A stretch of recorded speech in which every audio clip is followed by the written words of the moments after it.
So I'd just like to say a massive thank you to Reece Batchelor for helping me create the studio, all the graphics on the walls. We were sat down there like a couple of mugs cutting out letters until about 10 o'clock at night, so huge thank you to him. And to kick it off with the first video in the studio, I just want to basically give you an idea of my background, where I've come from, and really the story behind how I started playing golf and behind how I started doing YouTube. So as I'm making this video and then I'm thinking back about when this actually started, it was kind of a lot younger than I thought. I remember going down to a field at the back of our house, but we went on there, me and my dad, he got me a little club and we used to just hit golf balls on the field, and then that progressed to go into a little pitch and putt called Northbrook Pitch and Putt in Exeter, and I clearly remember playing 9 holes around there, and I remember hitting a shot into this hole. I think it was like the 7th hole or something, and I put it about, I don't know, about 5-6 foot from the pin, and I was only probably about 10 at the time.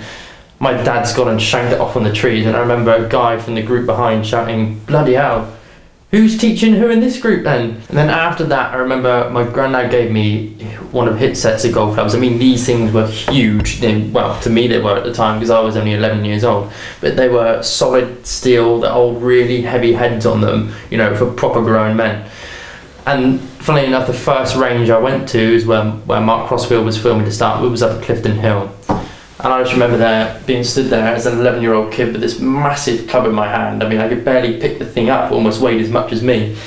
And I remember hitting a few shots and I'd catch a few nice, and it was so satisfying when you called it clean. So that went on for a couple of years, and then I went up to Exminster Golf Centre where I played my first ever 9 holes. And then I remember coming in and my granddad said to me, "Do you fancy having a membership here?" And I remember my heart just like beating. I was like, "What, you'd actually buy me a membership here?" I mean, I was so grateful. And from there, that's where it just kicked off. I was obsessed with it. You know, I'd be at the range 3 or 4 nights a week. I'd be doing the junior roll-ups. I just became solely just obsessed with golf. So then we move about 1 year down the line and I start to play at better golf courses, Exeter Golf and Country Club. This is at the age of around sort of 13. I remember my dad was playing off, I think he was playing off 24 at the time. I got lower than him by like 12 or 13 years old. And then I moved to Exeter Golf Club where my dad was playing. Started playing more golf there, joined the junior section there, and that's where my full-time membership was. So Exeter Golf and Country Club is where my game literally went from 0 to 100, because it's got a fantastic short game area there, got fantastic putty greens, all the facilities are good, an actual grass driving range, which are unfortunately getting rid of soon as well. It's going to be built on with houses, which is a shame because that's probably one of the only grass driving ranges we got left here in Devon now. So it's pretty much all hitting off mats through the winter, which is a bit of a nightmare. But anyway, so from there, that's where my golf really started to progress. At the age of 14, I was a 5, and then just before I turned 16, I got down to scratch, and that's when I started playing all that the Faldo series and things like that. And when I was 16 and 17, I was playing all the national under-18s, junior order of merit, the Titleist FootJoy, English Golf Union, order of merit stuff. I remember going to play the English Amateur up at Silloth on Soloway and Seascale golf clubs when I was 17, and that was like another level to me. I was like, right, I'm really gonna have to up my game. Now at this point I turned 18 and it was when my granddad sadly passed away. Now any fans who have been around for a while watching this channel will remember I did a video because it had just been when I started YouTube that my granddad passed away as well. And I was uploading videos at the time, and all of a sudden I didn't upload for about 3 weeks, and people were like, "Oh my god, he's not uploading, what's happened?" So I uploaded a video explaining why.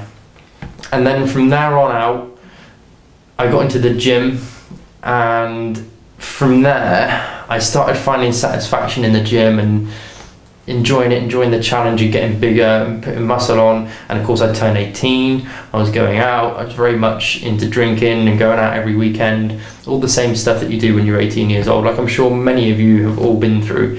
The difference is now that I've been there and throughout the other side of it, and I'm back to golf again now. You know, it was also my granddad who played such a huge role in my golf as a young kid, from the age of 12 to 18, 19, however long it was before I stopped playing golf and going into full-time work.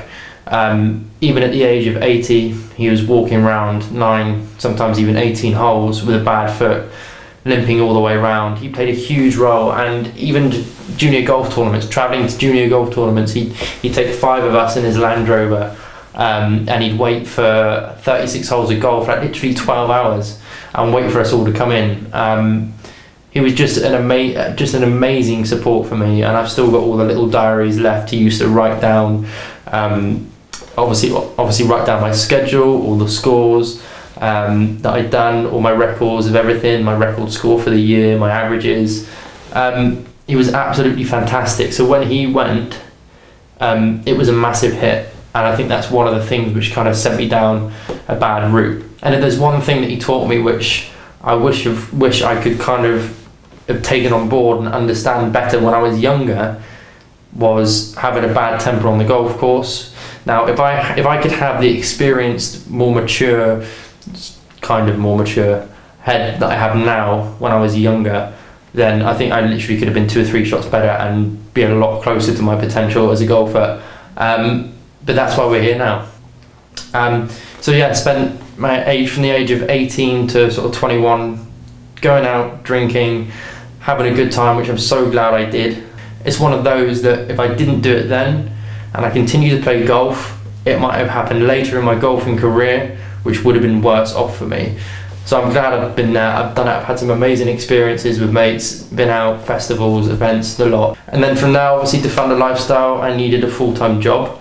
So I started working as a lifeguard, but I met my current girlfriend there as well. And I couldn't ask for a more loyal girlfriend, just an amazing girl who puts up with all of my shit, and you'll probably meet her soon as well in one of the daily vlogs. So from there, I went on from working at Riverside Leisure Centre in Exeter to working at Exeter Golf and Country Club, originally when I moved from Exminster Golf Centre. If you remember, when I was 12, I moved to Exeter Golf and Country Club. I then started working there when I was 21 as a lifeguard, and then I started working for someone who runs a window fitting company, which was going fantastic for about a year or so. He invited me to a 2 Castles event, which is over 2 golf courses. It's Launceston and Oakhampton Golf Course in Devon, and at the time I was like, oh God, literally haven't hit a golf ball for about a year. So I was like, oh shit, do I do it? Do I do it? Anyway, I decided, yeah, so let's do it. Let's just enjoy it, have it, just do it as a bit of fun. So 2 days before the competition, I got up to the driving range and hit a few golf balls. Just, when you're striking it, you might hit a bad one, but then you strike it and it's the satisfaction there. And I'm slowly beginning to realise how much I missed golf. And then it took this to make me realise that it's all I want to do. And it's all I've ever wanted to do. It's all I've ever known. It's probably one of the only things I'm actually remotely good at. Play the tournament anyway. Play absolutely crap. Horrific. When I play crap, it motivates me to get out there and practice as hard as I possibly can to get better. Now, of course, I'm in this full-time job, having this guy fit windows who's just got me to play a golf tournament.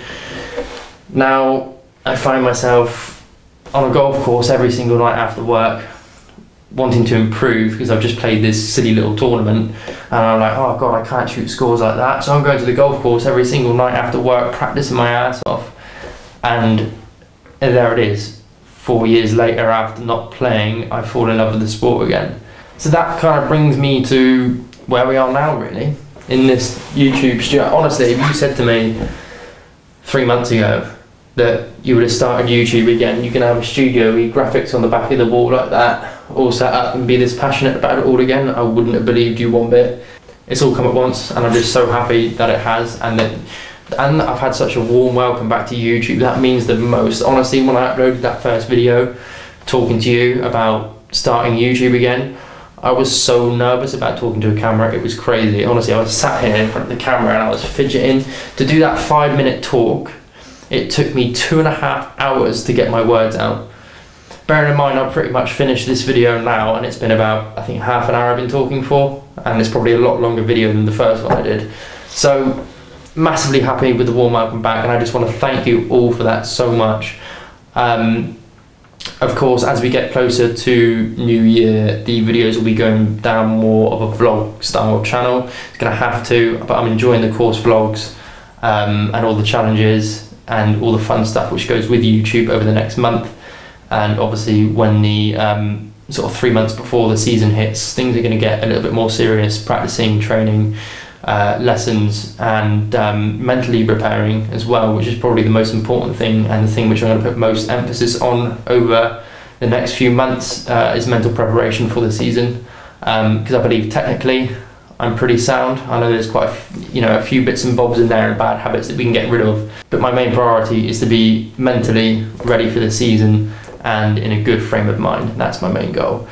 Yeah, I guess that just brings us to where we are now. I just want to say thank you very much for the warm welcome back to YouTube. It's been 4 weeks now, and I hopefully look forward to the next 10-15 years on YouTube. I want to continue to do this. I think I made YouTube videos before I actually even started golf. I remember making a YouTube video about solving a Rubik's Cube. I used to have all the different size Rubik's Cubes and solve them and post videos online. I hope you kind of enjoyed my little bit of a story there. I give you a little bit more of maybe a connection to me, so you can connect to me more as a viewer when we're watching the daily vlogs and you're watching. It's still valuable to you because you know the process which I've been through to get to this point, and it's going to be exciting seeing things progress. But yeah, it's just the grind. Thank you very much for watching, and we will see you all soon.